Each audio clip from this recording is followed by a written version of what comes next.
नमस्कार मित्रांनो, आपल्या श्रीवाणी या चॅनलवर आपले मनापासून स्वागत आहे. आशा व उत्साह यांनी भरलेले आणि सकारात्मक दृष्टिकोन ठेवणारे लोकच उदार व आनंदी असतात. अशाच व्यक्तींना नेहमी यश मिळते.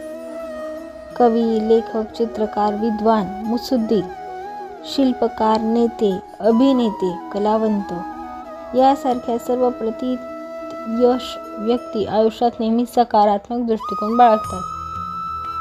या शतकातील थोर तत्ववेत्ते sir Karl Popper, doctor Radhakrishnan तसेच संत पुरुष महात्मा गांधी, मदर टेरेसा यांच्या कार्यामागेही होकारात्मक दृष्टिकोनाचा पाया आहे. याच पायावर टागोर, लता मंगेशकर, अल्लारखा, टाटा यासारख्या व्यक्तींचे जीवन आधारलेले आहे.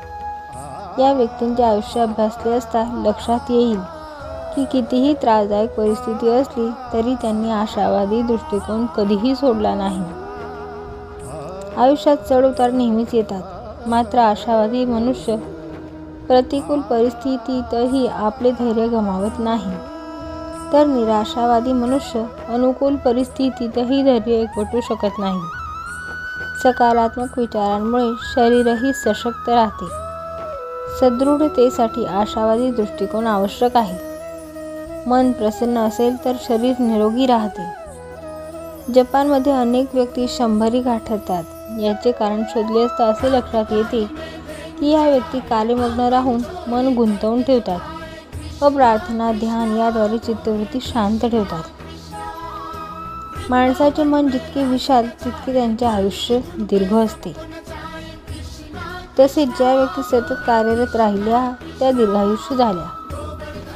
संत सत्पुरुषांच्या दीर्घायुष्याचे रहस्य होते प्रार्थना, देवावरील विश्वास, जगातील केवळ दुःख न पाहता दुःखाकडे संधी म्हणून पाहण्याचा दृष्टिकोन, ईश्वरावर व आयुष्यावर निस्सीम श्रद्धा.